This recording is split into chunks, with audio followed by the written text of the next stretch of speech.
Pak Heri, kita nih mau nanti kita akan praktek coaching Pak Heri. Dan saya di sini sebagai pengamat observer.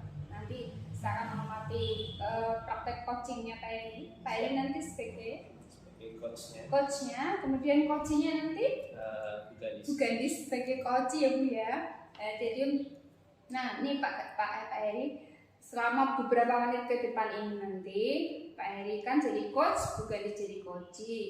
Pak Heri kira-kira akan sudah tahu langkah-langkah yang harus dilakukan oleh seorang coach? Ya, sudah tahu. Ya. Bisa Pak Heri jelaskan? Ya, salah satunya adalah menjadi seorang pendengar yang baik. Pendengar yang baik. Terus kemudian memberikan pertanyaan-pertanyaan umum dan menjalankan alur cerita dengan baik. Untuk alur ceritanya Pak Heri, saya kasih bocoran.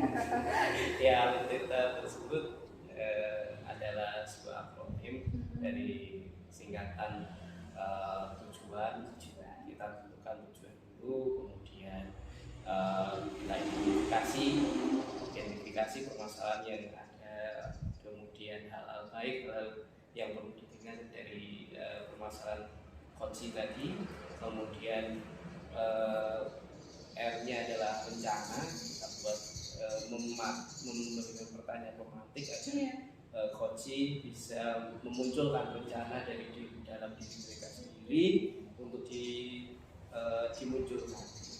Kemudian yang tanya adalah memantik rasa tanggung jawab dari coaching itu dalam perencanaan yang mau dijalankan itu tadi. Oke, Masya Allah udah lengkap banget, hebat. Jadi untuk langkah-langkah dari awal sampai akhir Pak Heri, Pak Heri sudah tahu sebagai coachnya. Insya Allah sudah siap. Mudah-mudahan ini nanti berjalan dengan lancar coachingnya. Ya Pak Heri, bisa kita mulai ya Pak Heri ya? Ya, oke. Siap. Halo, selamat pagi Pak Gandis. Selamat pagi Pak Heri. Gimana kabarnya? Baik. Alhamdulillah baik, luar biasa sekali Pak. Bagaimana perasaannya hari ini? Perasaannya hari ini sedikit apa ya Pak ya, campur aduk ya Pak. Soalnya kegiatannya padat sekali Pak. Hari ini maraton kegiatannya. Ya. Menurut Bu Gandis, adakah sesuatu yang perlu untuk kita obrolkan terkait dengan permasalahan di sekolah atau di kelas yang mungkin bisa kita bicarakan dalam project hari ini? Sebenarnya banyak ya Pak ya, kalau unek-unek gitu ya Pak sejujurnya. Tapi ini saya ingin bercerita salah satu saja yang selama itu menjadi unek-unek saya, menjadi angan-angan saya begitu.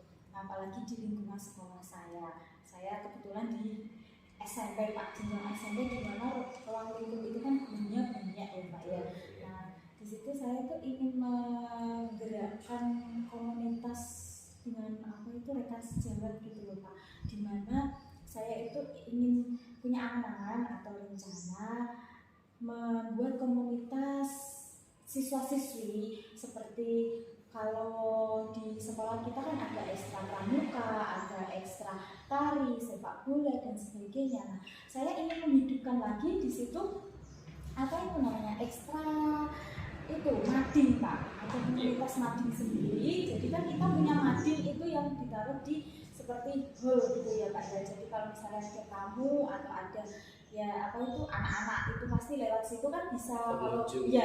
Jadi kan kalau setiap pagi dilihat ada mading bagus gitu kan, anak-anak pasti bagus ya, ada kita ya. Sebagai perwujudan dari figur sekolah. Iya begitu. Jadi kan tergantung misalnya hari ini, bulan ini kebetulan kita ada di bulan suci Ramadan ya Pak ya.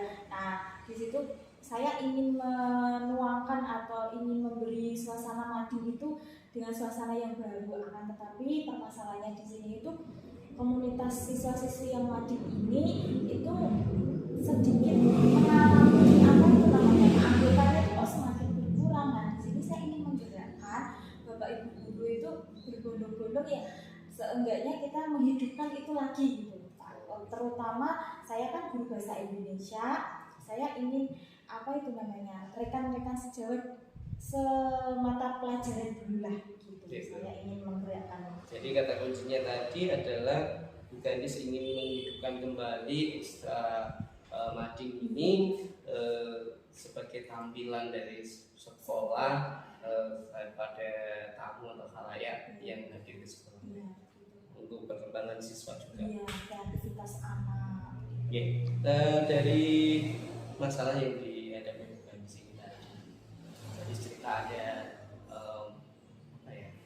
ada permasalahan rancangannya, sudah punya rancangannya kan untuk melaksanakan dari kegiatan Bu Gandis ini? Ya, yang pertama itu tadi Pak, saya di sini belum berbicara dengan rekan sejawat saya, tapi kemarin saya juga sudah ngobrol sedikit lah Pak, tapi belum sampai ke intinya karena memang kita kan sudah punya kegiatan sendiri-sendiri, di mana kita juga punya beban mengajar di sekolah, istilahnya dengan terbatas waktu itu tadi. Jadi saya belum sampai sepenuhnya mengungkapkan, cuma rekan saya itu sampainya saya di rumah, saya di WA Pak untuk mengenai meyakinkan lagi, oh tadi itu membicarakan mengenai ini, kira-kira kapan Bu sudah ada seperti itu.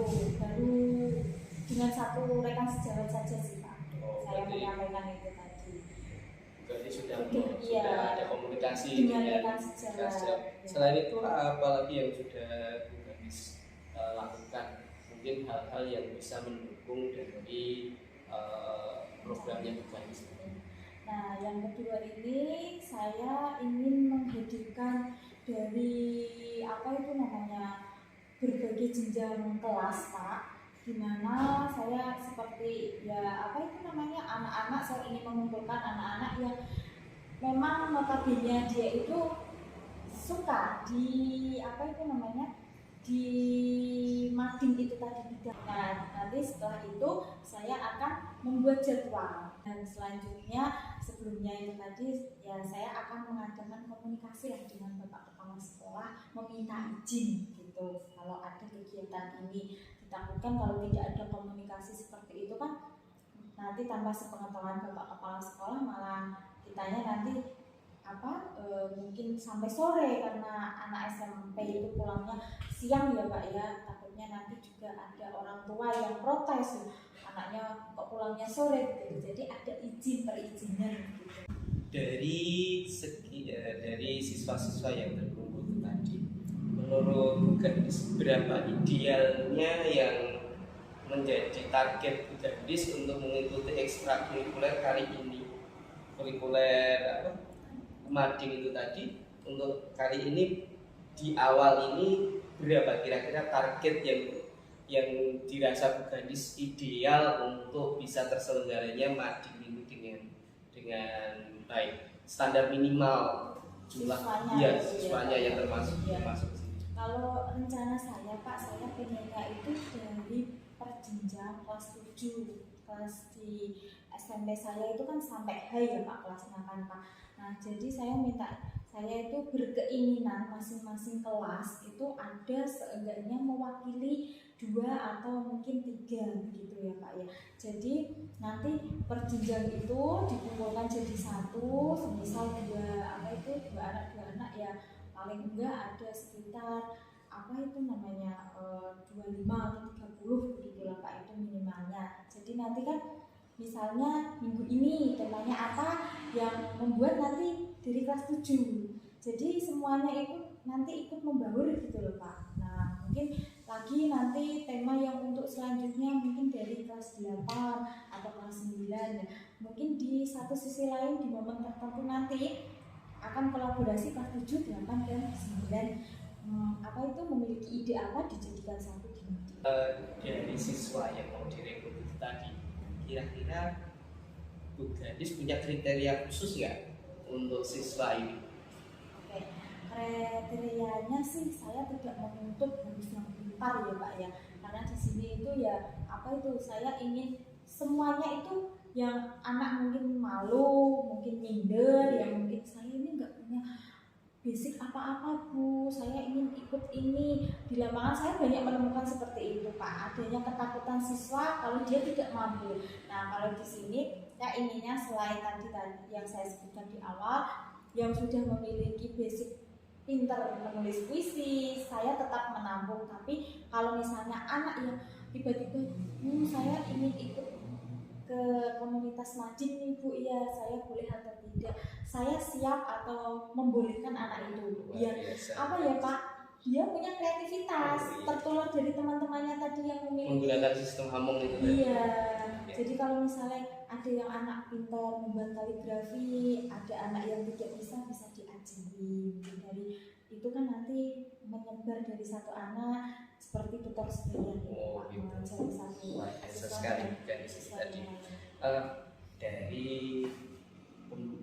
perencanaan yang sudah Bu Gandis lakukan ini, sudahkah perencanaan itu disusun step by step? Sudahkah Bu Gandis mempunyai pandangan rencana susunan dari kegiatan tersebut, langkah-langkahnya? Apakah jenengan sudah punya gambaran? Iya, gambarannya seperti tadi Pak. Yang pertama saya minta izin dulu ya ke Bapak Kepala Sekolah. Nah setelah itu saya kan sudah ada niatan atau sudah mengajak teman saya untuk menghidupkan lagi komunitas siswa-siswi yang membuat mading. Nah setelah itu saya memberikan pengumuman lah Pak di sekolahan kepada semua seluruh siswa-siswi yang ingin ikut ke kegiatan mading, siapa nanti saya akan kumpulkan di ruangan begitu. Saya data tentunya, kalau target saya sesuai target saya antara 25 sampai 30 tadi kok sudah tercapai. Nah, nanti saya akan menyusun jadwal. Saya lebih akan memfokuskan lagi forum tadi itu, kira-kira untuk kegiatannya ini nanti seperti apa. Misalnya saya beri arahan untuk semua jenjang dari 789 kalau membuat mading itu seperti ini. Salah satunya nanti saya akan menayangkan PowerPoint lewat LCD tadi dari berbagai mading bulan yang lalu. Nah jadi anak kan ada pandangan, oh nanti madingnya itu diisi puisi. Selain itu mungkin ada anak yang istilahnya itu reporter. Nah mungkin ada berita-berita apa ini yang lagi trending. Nah nanti bisa ditempelkan di mading. Itu mungkin langkah-langkah awal yang akan saya rencana saya bisa. Kapan kira-kira Bu Gandis akan mulai melaksanakan runtutan kegiatan yang direncanakan? Nah ini Pak, saya juga sebenarnya itu rencana saya dari lubuk hati saya Pak. Saya pengen segera, akan tetapi karena ini sudah bulan Ramadan, kegiatannya itu anak padat, tapi jam jam proses mengajar kita itu dikurangi, jadi sudah menghabiskan waktu hampir seperempatnya itu untuk tadarus, untuk sholat jamaah duha itu tadi. Nah saya rencananya saya melihat 1 minggu ini dulu progres kegiatan yang ada di sekolah dulu. Saya lihat dulu, nanti kalau bisa mungkin hari Sabtunya Pak, mungkin Senin ini landai, santai, anak-anak sudah mulai sudah terbiasa dengan karena suasana puasa mungkin lemas anak begitu ya Pak. Mungkin Sabtu inilah hari Sabtu depan ya. Sabtu depan, ya. 1 minggu lagi. Ya, 1 minggu lagi. Sudah mulai kegiatan Gandis ya? Iya. Mungkin Senin anak saya kumpulkan karena saya sudah minta izin ini sama Bapak Kepala Sekolah. Sudah ada izin dari. Sudah ada izin dan Bapak Kepala Sekolah juga sudah ada kegiatan bagus positif karena memang membangun kreativitas dan anak juga kan suka ya Pak. Kebanyakan anak itu suka seni. Kira-kira durasinya, waktunya untuk runtutan kegiatan yang dari sini tadi. Ya. Kira-kira bisa terlihat capaiannya itu, targetnya seperti apa? Indikator ketercapaian dari program yang bukan di sini tadi. Kalau misalnya saya mulai besok hari Senin dengan saya mengumpulkan anak, mungkin 3 harian juga sudah bisa ya Pak tercapai ya keinginan saya. Indikatornya bahwa program membangun ekskul ini dikatakan berhasil lah, dikatakan berhasil. Menurut Bu Gandis, indikatornya apa saja?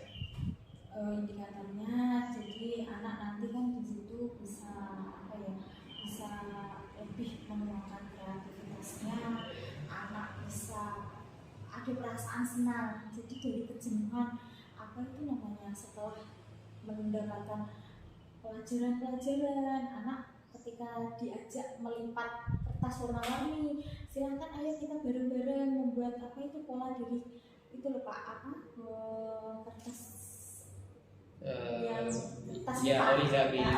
Nah, anak pasti senang Pak, karena sudah saya apa itu namanya sudah saya praktekkan hal seperti itu, ternyata membuat semangat anak, jadi mood anak itu berubah. Yang awalnya kayaknya tidak ada semangat, mungkin bosan atau gimana, diajak seperti itu ternyata anak suka. Gitu. Selain dari kondisi anak tadi, perubahan sikap pada anak itu tadi, adakah indikator lain dikatakan bahwa program ekskul mading ini tadi dikatakan berhasil? Mungkin dari jumlah siswa atau jumlah siswa yang mengikuti atau anak yang antusias untuk mengikuti kegiatan ini?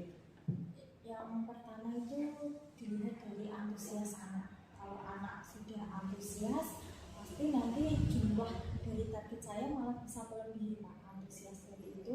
Jadi nanti setelah apa itu anak sudah terkumpul dengan sejumlah 25 sampai 30 tadi, mungkin itu sudah apa itu namanya, sudah masuk ke indikator pencapaian yang saya inginkan itu tadi. Pertama, terus nanti anak ya selanjutnya setelah itu dari pengarahan dari saya dan rekan saya itu tadi, karena saya memang butuh teman, relasi untuk melakukan itu. Saya tidak bisa melakukan sendiri ya Pak ya, dengan begitu banyak anak, 60 gitu kan. Jadi setelah anak sudah ada keinginan dan memang jiwanya itu terpanggil untuk mengikuti tadi kegiatan aktivitas tadi, anak kan jadi apa memunculkan kreativitas apa yang selama ini mungkin anak pendam, anak malu, anak ingin mengungkapkan tapi masih ada rasa takut seperti itu. Nah, dengan komunitas-komunitas ini anak jadi ada rasa percaya diri. Luar biasa sekali Gandis untuk program ekstrakurikuler madingnya, semoga nanti bisa terwujud dan juga berhasil, indikator-indikatornya tercapai dan mungkin bisa lebih luas lagi. Iya, saya inginnya itu tidak hanya di apa itu Pak, mapel rekan sejawat saya yang satu mapel bahasa Indonesia, tapi nanti mungkin kan kita bisa kolaborasi dengan mapel matematika. Jadi saya inginnya seperti itu, semuanya saya ingin menggerakkan Bapak Ibu guru agar nanti mading itu ramai tapi isinya berbobot gitu loh Pak. Informasi yang ada di mading itu tidak hanya sekedar seni, tapi semua apa dari mapel IPA, IPS apa itu bisa ditaruh di situ gitu. Ya, selamat Gandis. Untuk kapan kita bisa ngobrol lagi terkait membicarakan perkembangan dari keberhasilan dari kegiatan Bu Gandis ini? Depan mungkin ya Pak ya, setelah saya hari Sabtu itu kan apa saya ingin melihat progresnya ya Pak, nanti Senin lah ya, mungkin Senin depannya saya akan menceritakan lagi pada Pak Heri ya, perkembangan apa cerita selanjutnya gitu Gandis ya. Saya pengen tahu tadi bagaimana perkembangan dari ekstrakurikuler mading yang direalisasi tadi. Terima kasih untuk kehadirannya siang ini dan semoga nanti rencananya berhasil. Amin. Terima kasih Pak Heri. Selamat siang. Terima kasih Kak Eri, makasih Bu Gandis ya, udah apa ya tadi ngobrol-ngobrol dengan coaching istilahnya. Kalau tadi kalian santai banget, terus Bu Gandis juga apa ya bisa ngobrol dengan kok kayaknya udah lega banget ya Bu Gandis kalau saya lihat ya. Dan Pak Heri juga sebagai coach sudah runtut sekali semuanya, dari tanyakan ke Bu Gandis juga tanggapannya sangat positif. Yang ini saya tanyakan ke Bu Gandis nih, yang saya mau tahu dari Bu Gandis, gimana nih perbedaannya perasaan sebelum ngobrol sama Pak Heri sama setelah ngobrol sama Pak Heri, gimana Bu Gandis? Ya, perasaannya tadi Bu, perasaannya itu ya cemas, campur aduk, kayak apa ya, mungkin ada unek-unek tapi belum sampai tersalurkan karena memang apa ya, saya mungkin kurang komunikasi gitu ya Bu, dan atau mungkin ada rasa tidak percaya diri. Tapi setelah melakukan praktek coaching dengan Pak Heri, seperti saya punya tempat di mana unek-unek atau pikiran-pikiran saya itu bisa didengarkan oleh Pak Heri gitu ya. Ada perasaan lega, senang. Lega Iya. Mungkin beda sekali dari sebelumnya. Iya, beda sekali. Oke, makasih ya Bu Gandis. Karena dari Pak Heri ini saya juga mau tahu nih, dari obrolan sama Bu Gandis sebagai coach tadi, Pak Heri apa menemukan hal baru dari percakapan tadi? Iya, saya menemukan hal baru di mana sebetulnya di sekolah saya masih belum berkembang untuk ekstrakurikuler tersebut. Dan bagaimana mengembangkan kegiatan ekstrakurikuler di sekolah saya, mungkin dari langkah yang dilakukan bukan di situ tadi bisa saya adopsi dan juga saya sesuaikan dengan kondisi sekolah saya. Ternyata dari obrolan tadi Pak Heri menemukan ide baru gitu kan, padahal dari semula rencana kan nggak ada semua ide. Ternyata banyak manfaat dari coaching ini ya Bu Gandis ya. Bu Gandis juga ternyata bisa menemukan solusi sendiri ya ternyata. Yang tadinya cuma saya pendam ya Bu ya, akhirnya melewati apa ini praktek coaching ini saya bisa berbagi dengan Pak Heri, dan ternyata Pak Heri akan dapat ide dari kita ya. Jadi saling ada timbal balik, manfaatnya sangat luar biasa sekali. Mudah-mudahan nanti kita pun bisa mempraktekkan untuk selanjutnya, baik sama rekan kerja sama anak-anak kita gitu ya. Pak Heri, Bu Gandis, terima kasih semuanya, terima kasih kerjasama. Oke.